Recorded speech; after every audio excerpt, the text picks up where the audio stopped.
नमस्कार दोस्तों, study with Dev channel में आपका स्वागत है। दोस्तों, पिछली वीडियो में हमने भाग 1 को देख लिया है। आज हम देखते हैं भारत में राज्यों का पुनर्गठन कैसे हुआ। भारत में राज्यों का पुनर्गठन को देख लेते हैं, इसके बाद भाग 2 पे चर्चा करते हैं। तो भारत की आज़ादी के समय क्षेत्र जो थे उनका पुनर्गठन किया गया था, क्योंकि उस समय राज्य के गठन की मांग बहुत जोर शोर से चल रही थी। एक दूसरे के प्रति जो भावनाएं थी उनको देखते हुए राज्यों का गठन किया गया था। तो भारत की आज़ादी के समय क्षेत्र जो हैं ये भी इनका भी गठन किया गया था। ब्रिटिश भारत का प्रांत और कमिश्नरी क्षेत्र दोनों जो ब्रिटिश भारत के क्षेत्र थे ये भारत को ब्रिटेन से प्राप्त हुए थे 1947 में ही। कुछ राज्य थे जो ब्रिटिश भारत से ही, जो ब्रिटिश का जब कब्जा था 1947 के बाद, जब आज़ादी के बाद भारत को जो प्राप्त हुए थे उसे ही ब्रिटिश भारत कहते हैं। ये भारत को प्राप्त हुए। कुछ प्रांत भी थे, कुछ कमिश्नरी क्षेत्र थे, केंद्र शासित प्रदेश इसको बनाया गया कहा जाता था। इसके बाद देशी रियासतें थीं। कुछ देशी रियासतें थीं या भारत से विलय करें, चाहे पाक से विलय करें या स्वतंत्र रहें। इनके ऊपर 3 ऑप्शन थे। जो देशी रियासतें थी इनको कहा गया या तो आप भारत से विलय कीजिए, या तो आप पाकिस्तान से विलय कीजिए, या आप स्वतंत्र रहिए। ये भी क्षेत्र थे। कुछ आज़ादी के समय 3 तरह के राज्य थे। फ्रांस तथा पुर्तगाल के औपनिवेशिक कुछ क्षेत्र थे, इनका भी गठन होना था। 3 तरह से क्षेत्र थे। प्रारंभ में राज्य क्षेत्रों को 4 भागों में विभक्त किया गया था। प्रारंभ में राज्यों को 4 क्षेत्रों में विभक्त किया गया था। भाग का में ब्रिटिश भारत के प्रांत रखे गए थे, जो 9 प्रांत थे ब्रिटिश भारत से जो प्राप्त हुए थे 9 प्रांत, उसको भाग का में रखा गया था। इसके बाद भाग खा में देशी रियासतें, विधान मंडल युक्त जो 9 देशी रियासतें थी इसको रखा गया था भाग खा में। भाग गा में देशी रियासतें प्लस कमिश्नरी क्षेत्र जो 10 थे इनको रखा गया था। भाग घा में अंडमान निकोबार द्वीप समूह को रखा गया था। लगभग इसमें 29 द्वीप थे, पूरे 29 द्वीप थे, इनको भाग घा में रखा गया था। राज्यों की पुनर्गठन की आवश्यकता थी तथा देश में मांग भी थी। देश में राज्य के पुनर्गठन की मांग जोर शोर से चल रहा था। इसकी आवश्यकता भी थी, क्योंकि राज्यों का पुनर्गठन होना बहुत जरूरी था, क्योंकि एक दूसरे के प्रति व्यवहार इनका अच्छा नहीं था। दूसरे से अलगाव, भेदभाव, एकता की कमी थी। एक दूसरे से मतलब पूरी तरह से एकदम तटस्थ थे। किसी प्रकार की इसमें कोई भावना नहीं थी, एकता की भावना ना विकास की भावना।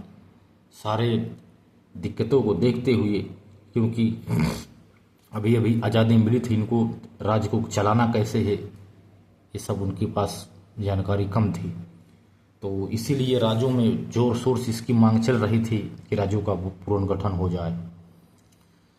तो जस्टिस एस के धर आयोग जून 1948 में आयोग बनाया जाता है। जस्टिस एस के धर आयोग जून 1948 में इसकी अध्यक्ष जस्टिस एस के धर को बनाया गया था। यह प्रथम भाषाई प्रांत आयोग था। जो एस के धर आयोग था इसके अध्यक्ष जस्टिस एस के धर थे। प्रथम भाषाई प्रांत आयोग था।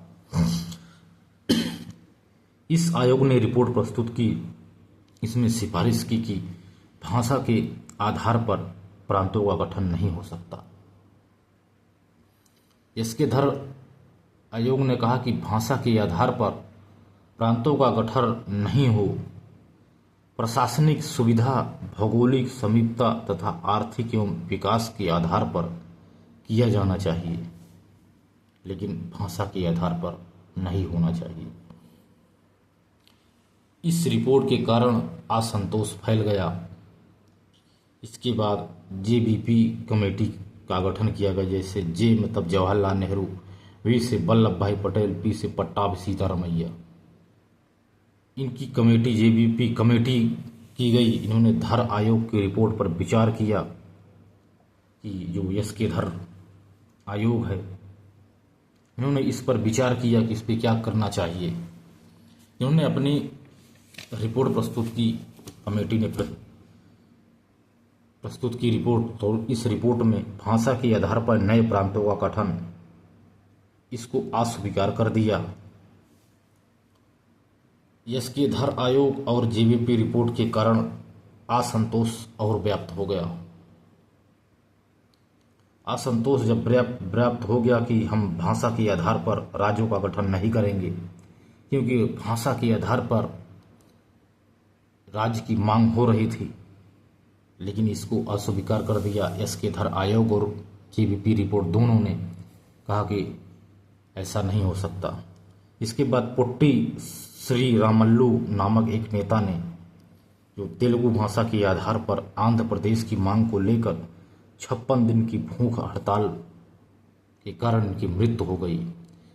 पोट्टा जो श्री रामल्लू हैं, इन्होंने भूख हड़ताल शुरू कर दी थी तेलंगाना तेलुगु भाषा के आधार पर कि हमें आंध्र प्रदेश की मांग चाहिए। इसके बाद 56 दिन की भूख हड़ताल के बाद इनकी मृत्यु हो गई। इसके बाद आंदोलन और व्याप्त हो गया। इसके बाद मजबूर होकर सरकार आंध्र प्रदेश की गठन की घोषणा कर दी, नहीं तो पहले जैसा माहौल बन गया था, क्योंकि क्रांति हो सकती थी। देश आज़ादी के बाद अगर कोई घटना घटती तो यह बहुत दर्दनाक घटना थी, क्योंकि अपने के लोगों को खोना पड़ता, अपना ही नुकसान होता। इसलिए सरकार इस पर झुक गई। यदि कोई भूख हड़ताल से मर गया है तो आज कोई और मरा है तो कल कोई और मरेगा। इसके बाद ये डर सरकार के ऊपर बैठ गया, तो मजबूर होकर सरकार ने आंध्र प्रदेश की गठन की घोषणा कर दी और 1 अक्टूबर 1953 ईस्वी को आंध्र प्रदेश भाषा के आधार पर गठित प्रथम प्रदेश है।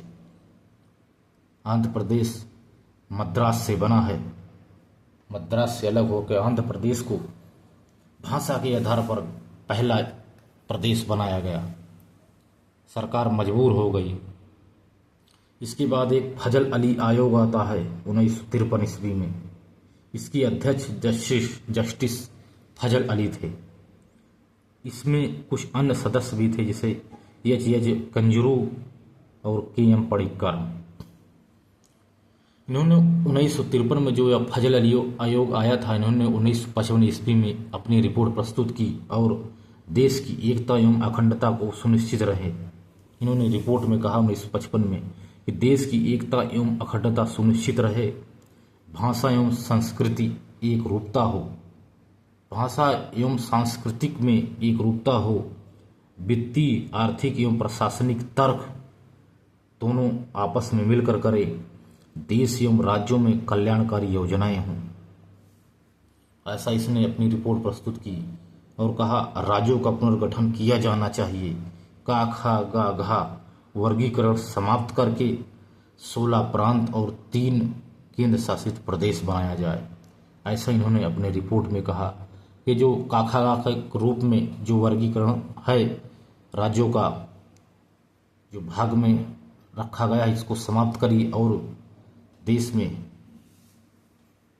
एकता एवं अखंडता को सुनिश्चित करने के लिए 16 प्रांत और 3 केंद्र शासित प्रदेश बनाएं।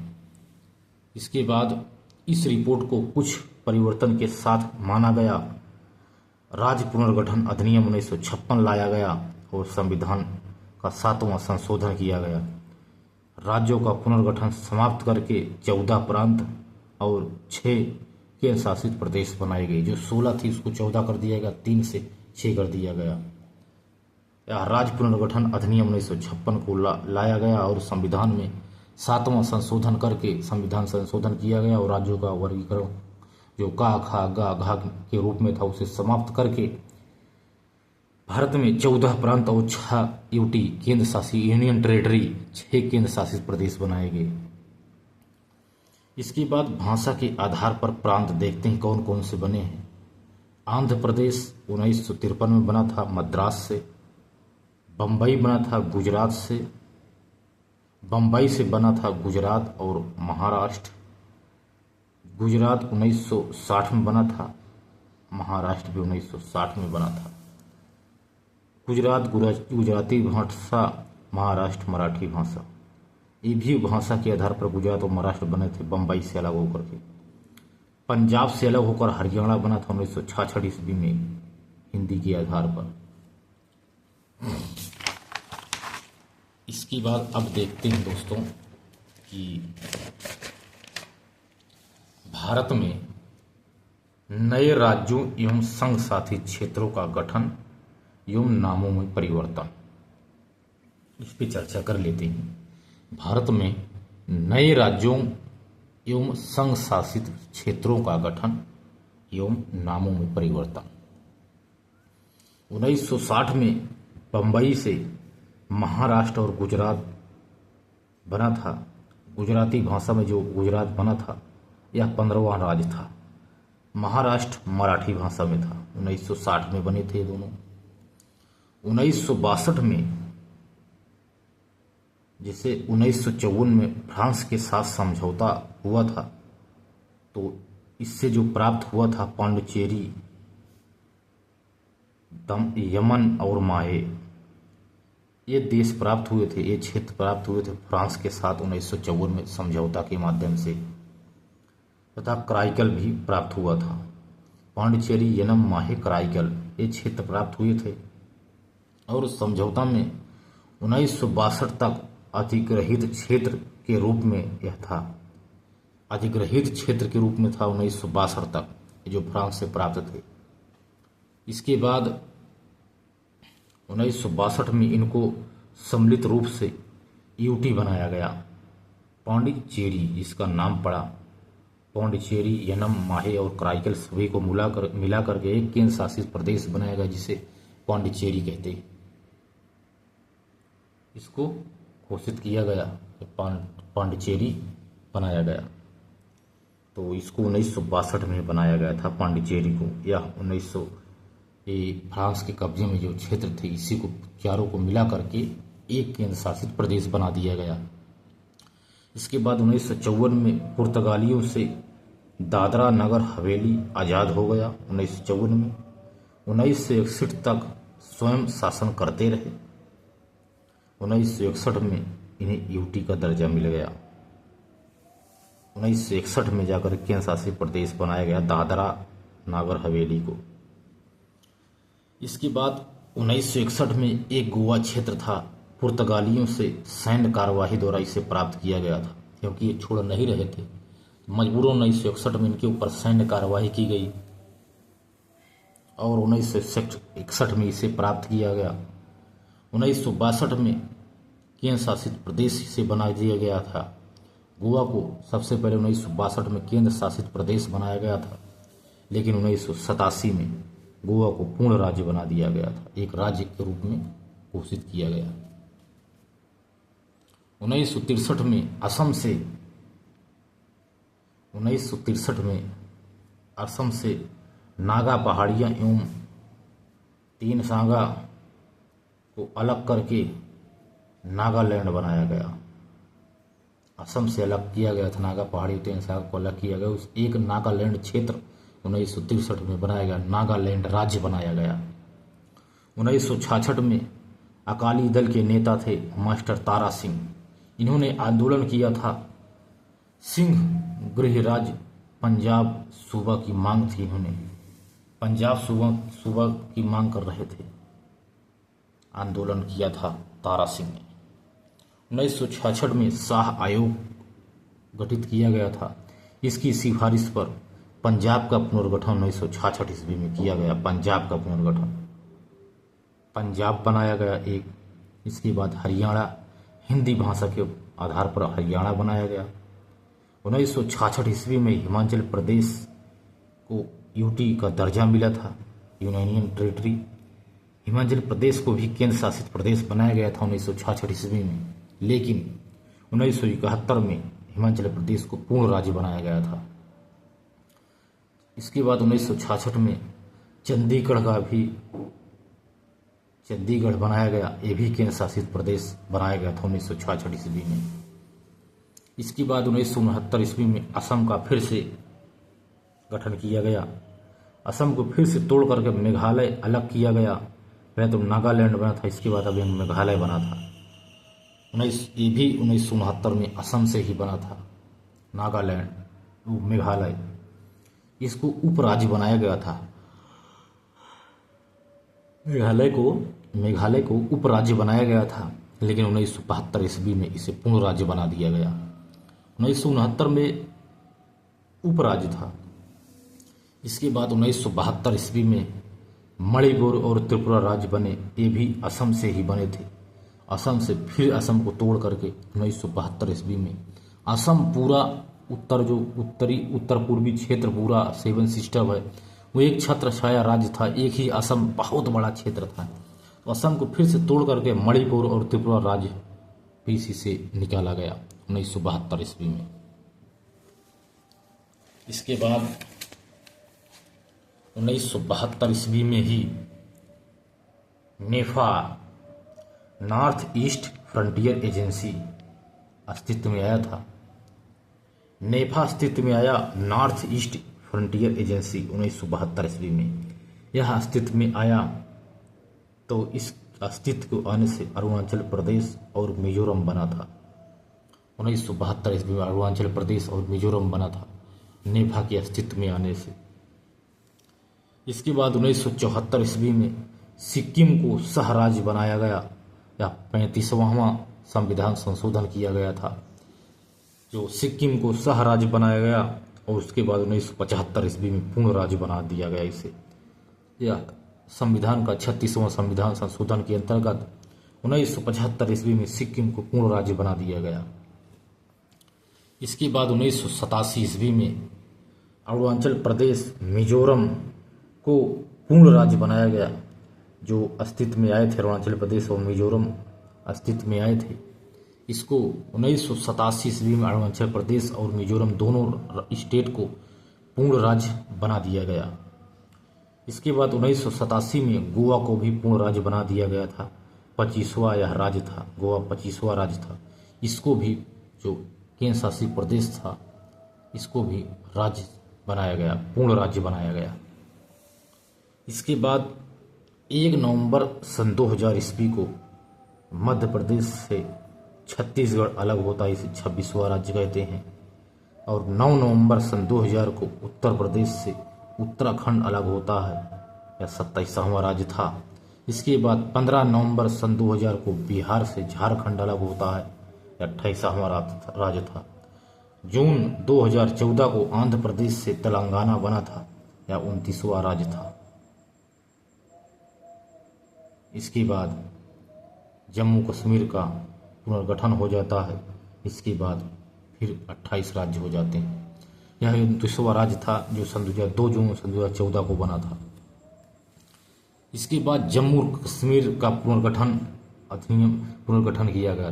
तो इसके बाद जम्मू कश्मीर पुनर्गठन अधिनियम सन 2019 आता है। तो जम्मू कश्मीर का विभाजन किया गया 2 भागों में, एक जम्मू कश्मीर क्षेत्र, एक लद्दाख क्षेत्र। जम्मू कश्मीर को केंद्र शासित प्रदेश बनाया गया, यहाँ विधानमंडल भी है, तथा लद्दाख भी केंद्र शासित प्रदेश ही है, लेकिन यहाँ विधानमंडल नहीं है। तो विधानमंडल जम्मू कश्मीर में है, लेकिन लद्दाख में नहीं है। जम्मू कश्मीर को तोड़ करके 2 क्षेत्र बना करके एक स्टेट यूनियन टेरिटरी बनाया गया, यूटी जम्मू कश्मीर को, दूसरा लद्दाख को यूटी बनाया गया। इसके बाद 26 नवंबर सन 2020 से दमन, दीव और दादर नागर हवेली को मिला करके एक कर दिया गया। इसके बाद दमन एवं दीव और दादरा नगर हवेली एक यूनियन टेरिटरी बना, एक केंद्र शासित प्रदेश बना। दमन एवं दीव और दादर नागर हवेली, इसकी राजधानी दमन है। इसके बाद वर्तमान में 28 राज्य हैं और 8 यूटी हैं, केंद्र शासित प्रदेश हैं। यदि नामों में परिवर्तन देखा जाए तो आइए नामों में परिवर्तन देखते हैं। तो पहले पुराना नाम इनका क्या था और नया नाम उनका क्या रखा गया। 1950 में संयुक्त प्रांत था, इसे उत्तर प्रदेश कहा गया। 1964 में मद्रास था, इसे तमिलनाडु कहा गया नया नाम। 1973 में मैसूर था, इसको कर्नाटक कहा गया।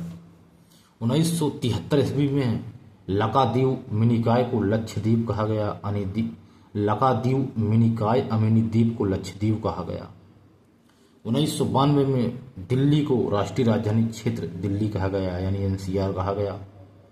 2006 में उत्तरांचल को उत्तराखंड कहा गया और पांडिचेरी को पुडुचेरी कहा गया। सन 2011 में उड़ीसा को उड़ीसा कहा गया। ये थे नामों का परिवर्तन। इस प्रकार दोस्तों हमने नामों का पुनर्गठन देखा। इसके बाद कुछ देखते हैं क्षेत्रीय परिषदें, इस पे भी चर्चा कर लेते हैं। क्षेत्रीय परिषदें क्या क्या थी। राज्य पुनर्गठन अधिनियम 1956 की धारा 15 के तहत क्षेत्रीय परिषदों का गठन किया गया था राष्ट्रपति के द्वारा। राष्ट्रपति के द्वारा राज्य पुनर्गठन अधिनियम 1956 की धारा 15 के तहत इसका गठन किया गया था। इसकी अध्यक्ष गृह मंत्री या राष्ट्रपति द्वारा मनोनीत मंत्री थे और उपाध्यक्ष संबंधित प्रदेशों के मुख्यमंत्री थे। यानी क्षेत्रीय परिषदों के अध्यक्ष गृह मंत्री होते थे या राष्ट्रपति द्वारा मनोनीत कोई मंत्री होता था। इसकी उपाध्यक्ष संबंधित प्रदेश के मुख्यमंत्री थे। क्षेत्रीय परिषदें जहां पर गठित की जाती थी उस प्रदेश के मुख्यमंत्री थे। क्षेत्रीय परिषद में इनका नाम देखते हैं और मुख्यालय देखते हैं तथा क्षेत्र देखते हैं। कुछ क्षेत्रीय परिषद को देखते हैं। तो पहले नाम, मुख्यालय, क्षेत्र, तीनों को एक साथ देखेंगे कौन कौन शामिल हैं। उत्तरी क्षेत्रीय परिषदें, इसका मुख्यालय नई दिल्ली बनाया गया। उत्तरी क्षेत्रीय परिषदें, इसका मुख्यालय नई दिल्ली बनाया। इस उत्तरी क्षेत्रीय परिषद में पंजाब, हरियाणा, राजस्थान, हिमाचल प्रदेश, जम्मू कश्मीर, लद्दाख, चंडीगढ़ और एनसीआर, इतने क्षेत्र उत्तरी क्षेत्रीय परिषद में शामिल थे। इनका मुख्यालय दिल्ली था, नई दिल्ली था। मध्य क्षेत्रीय परिषदें, इनका मुख्यालय प्रयागराज था। जो मध्य क्षेत्रीय परिषदें थी इसमें उत्तर प्रदेश, मध्य प्रदेश, उत्तराखंड, छत्तीसगढ़ इतने शामिल थे। इसके बाद दक्षिण क्षेत्रीय परिषदें, दक्षिण क्षेत्रीय परिषदें का मुख्यालय चेन्नई को बनाया गया। इस क्षेत्र में आंध्र प्रदेश, तेलंगाना, केरल, कर्नाटक, तमिलनाडु, पुडुचेरी इतने स्टेट को दक्षिण क्षेत्रीय परिषद में रखा गया। इसके बाद पूर्वी क्षेत्रीय परिषद, इसका मुख्यालय दिल्ली कोलकाता को बनाया गया। पूर्वी क्षेत्रीय परिषद का मुख्यालय कोलकाता को बनाया गया। इसमें बिहार, झारखंड, वेस्ट बंगाल और उड़ीसा को रखा गया था पूर्वी क्षेत्रीय परिषद में। पश्चिमी क्षेत्रीय परिषद, पश्चिमी क्षेत्रीय परिषद का मुख्यालय मुंबई था। इसमें महाराष्ट्र, गुजरात, दमन दीव और दादरा नागर हवेली इतने इसमें शामिल थे। पश्चिमी क्षेत्रीय परिषद में मुख्यालय मुंबई है। पूर्वोत्तर क्षेत्रीय परिषद, पूर्वोत्तर क्षेत्रीय परिषद, पूर्वोत्तर परिषद अधिनियम आया था तो 1971 में पूर्वोत्तर परिषद अधिनियम को मुख्यालय बनाया गया था। जो पूर्वोत्तर क्षेत्रीय परिषदें हैं तो 1971 में सिक्किम तथा पूर्वोत्तर के 7 राज्य को इसमें रखा गया है। एक पूर्वोत्तर परिषद अधिनियम है, उसी को अधिनियम बनाया गया था। इसके बाद ये सभी परिषदें एकता, विकास, साझा मंडल, विवाद आदि का निपटारा के लिए ये सभी परिषदों का गठन किया गया था, क्योंकि इतने इतने क्षेत्र यहाँ निपटारा कर सकते हैं। तो दोस्तों ये था कुछ जो नए राज्य का पुनर्गठन कैसे किया गया। तो भारत में राज्यों का पुनर्गठन और भारत में नए राज्यों एवं संशासित क्षेत्रों का गठन एवं नामों में परिवर्तन। तो भारत में राज्यों का पुनर्गठन ये था दोस्तों। तो दोस्तों मिलते हैं और बेहतरीन क्लास में, तब तक के लिए धन्यवाद।